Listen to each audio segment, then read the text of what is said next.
नमस्ते दोस्तों, राधे राधे। और अभी सुबह का वक्त हो रहा है तो मुझे लगा कि ये वीडियो बनाने का एप्रोप्रिएट टाइम है जिस टॉपिक पे हम बनाने जा रहे हैं। तो आज का हमारा टॉपिक है power of meditation and meditational remedies. बहुत सारे लोग बताते हैं कि मेडिटेशन करने से हमें क्या बेनिफिट होता है, और ये सबको पता है, इसको बार बार रिपीट करने का तो कोई कोई फ़ायदा ही नहीं है।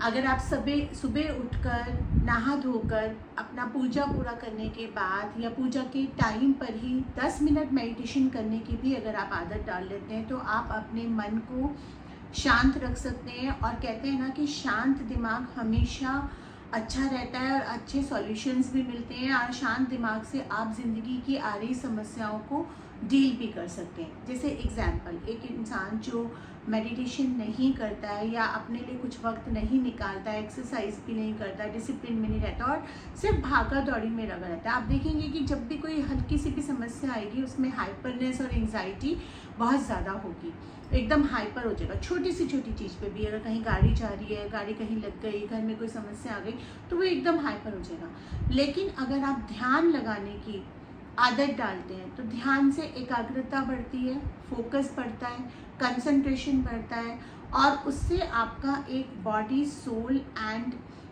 जो एक मन का यूनियन होता है ना, जैसे कहते हैं ना, हमारा जो शरीर है, शरीर के अंदर ही तो हमारी आत्मा निवास कर रही है। इस समय हमारा जो शरीर है वो आत्मा का घर है, ठीक है। तो हमारी आत्मा को चाहे दर्द हो ना हो, आत्मा कितनी भी प्योर हो, लेकिन जब उस घर में रह रहे हैं तो उस घर में जो भी चीज़ें हो रही हैं, हम उसको कितना स्ट्रेस दे रहे हैं, कितना काम कर रहे हैं, बॉडी को कितना चला रहे हैं या बिल्कुल निढाल पड़े हैं, वो सारा कुछ हमारे आत्मा पे भी असर कर रहा है, और वही चीज़ हमारे मस्तिष्क पे भी असर कर रही है और मन पे भी असर कर रही है। इन सब का एक प्रॉपर बैलेंस जिस इंसान में होता है, ऐसा नहीं है कि जो मेडिटेशन करेगा या कोई प्रॉपर बैलेंस बना के रखेगा तो उसके जीवन में कोई समस्या नहीं आएगी, लेकिन वो उन समस्याओं से डील कर पाएगा, अपने आप को हील कर पाएगा और उसके सॉल्यूशंस ढूंढ पाएगा।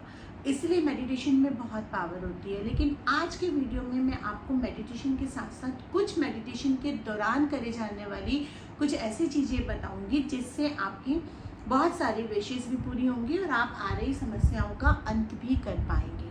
तो जब भी आप मेडिटेशन करें, कहीं भी अगर आपके घुटनों में या कमर में दर्द रहता है, आप नहीं आलती पालती मार के बैठ सकते, क्रॉस लेग नहीं बैठ सकते हैं, ज़मीन पे नहीं बैठ सकते हैं, तो आप कोई भी एक चेयर ले लीजिए, उस चेयर पे आप आराम से बैठ जाइए। आपके पैर अगर ज़मीन पे टच हो रहे हैं तो आप नीचे एक आसन लगा लीजिए, वुलन आसन, ताकि जो भी मेडिटेशन के दौरान पे ब्रह्मांड से एनर्जी आ रही है वो एकदम नीचे आकर चली ना जाए, आपकी बॉडी में रहे वो चीज़। और अगर आप आराम से बैठ सकते हैं, घुटनों में दर्द नहीं है, तो आप कुर्सी पे आलती पालती मार के भी बैठ सकते हैं, ठीक है। आप मेडिटेशन की टेक्निक्स मैंने काफ़ी वीडियोज़ में बताए हुए हैं, आप जाके वीडियो स्क्रॉल करेंगे तो उसमें बताएंगे, बट मैं शॉर्ट में बता देती हूँ।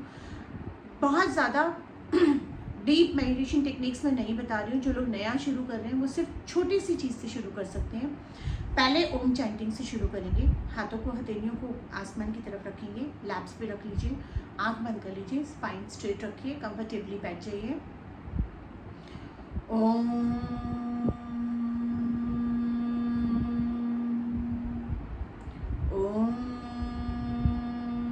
ओम का चैंटिंग हमेशा ऐसा होना चाहिए कि नीचे से ओम शुरू होके यहाँ से ऐसे निकलना चाहिए। 7 बार आप ओम चैंटिंग करिए, बॉडी प्रिपेयर हो जाएगी, आप पूरी तरह से तैयार हो जाएंगे मेडिटेशन के लिए। कोशिश करिए एक शांत जगह पे बैठ जाएं, जहाँ भी आपका जगह हो, जहाँ पे आपको कोई थोड़ी देर के लिए डिस्टर्ब ना करे। लेकिन मेरा मानना ये है कि अपने आप को उस स्टेज तक लेके जाना है जहाँ पे शोर हो रहा है, तब भी आप मेडिटेशन कर सकते हैं, क्योंकि जो मेडिटेशन है वो मन को शांत करने का प्रोसेस है, अंदर की शांति का प्रोसेस है। तो अगर बाहरी शोर आपको परेशान कर रहा है, इसका मतलब आपके अंदर शोर है, इसीलिए वो बाहरी शोर आपको परेशान कर रहा है। बस शुरू में कोशिश करिए कि आप शांत जगह पे बैठें, ताकि आप कंसंट्रेशन बना सकें और एकदम से इस प्रक्रिया को छोड़ ना दें। सांसों पे ध्यान लगाना है, हृदय के मध्य में जो नॉर्मल सांस आ रही है, ना तो सांस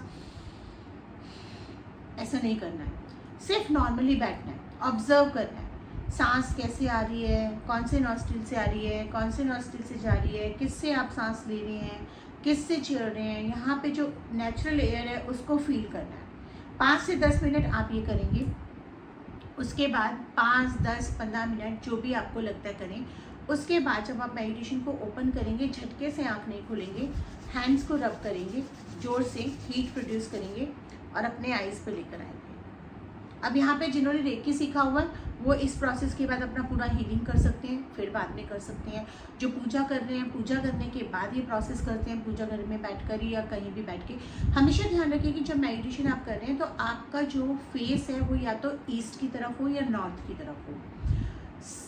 आपका साउथ फेसिंग नहीं होना चाहिए, क्योंकि साउथ में बैठ के आप नॉर्थ फेसिंग कर सकते हैं, लेकिन नॉर्थ में बैठ के साउथ फेसिंग ना करें, ठीक है। ईस्ट फेसिंग भी हो सकता है, वेस्ट में बैठ के आप ईस्ट फेसिंग कर सकते हैं, ठीक है। आप ये ध्यान रखिएगा, तो इससे आपका एनर्जी हमेशा पॉजिटिव एंड वाइब्रेट रहेगा। मेडिटेशन करने के लिए भी डायरेक्शन का अगर आप ध्यान रखेंगे तो आपको ज़्यादा बेनिफिट होगा। अब आपने सांसों पे ध्यान लगा लिया, सब कुछ कर लिया, फिर आप धीरे धीरे बॉडी के एक एक पार्ट पे ध्यान लेके जाइए।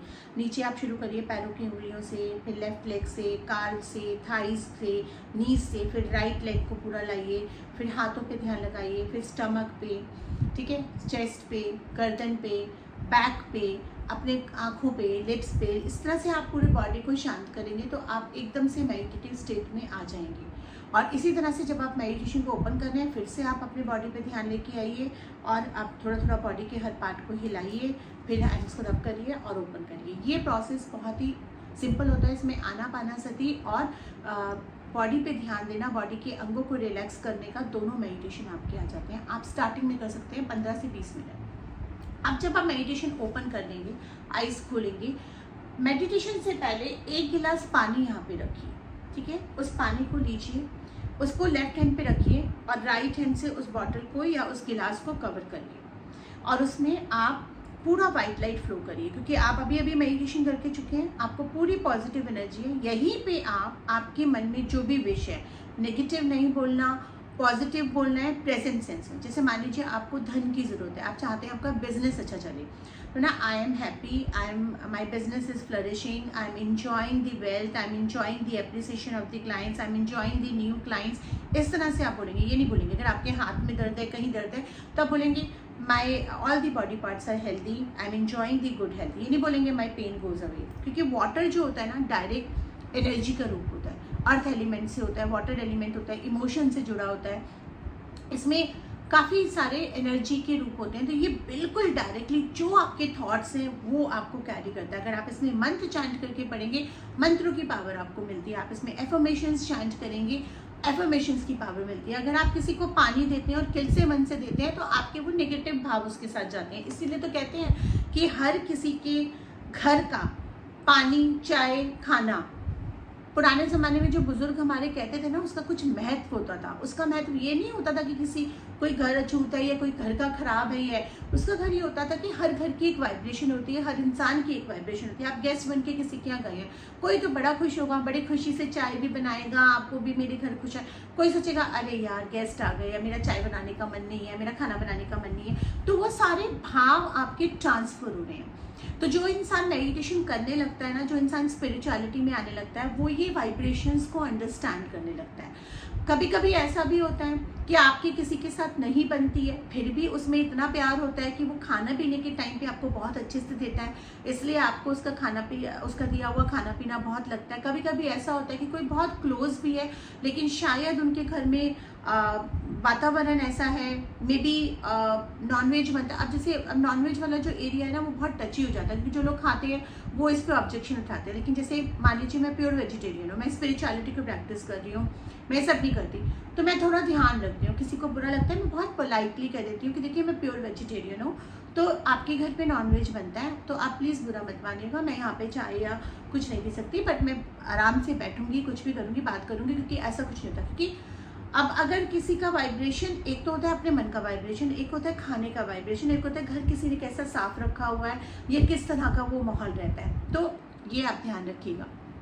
तो इसका पर्पस बताने का ये था कि जब आप पानी में कर रहे हैं, तो आप मेडिटेशन करने के बाद जब करते हैं, आपकी एनर्जीज ऑलमोस्ट प्योर होती हैं, आप एक शांत मन में होते हैं। उस समय जो भी एफर्मेशन आप डालते हैं वो आप हाइपरनेस में और एंग्जाइटी में नहीं डालते और डर में नहीं डालते, और उस समय अगर कोई परेशानी चल रही है तो उसमें नहीं डालते।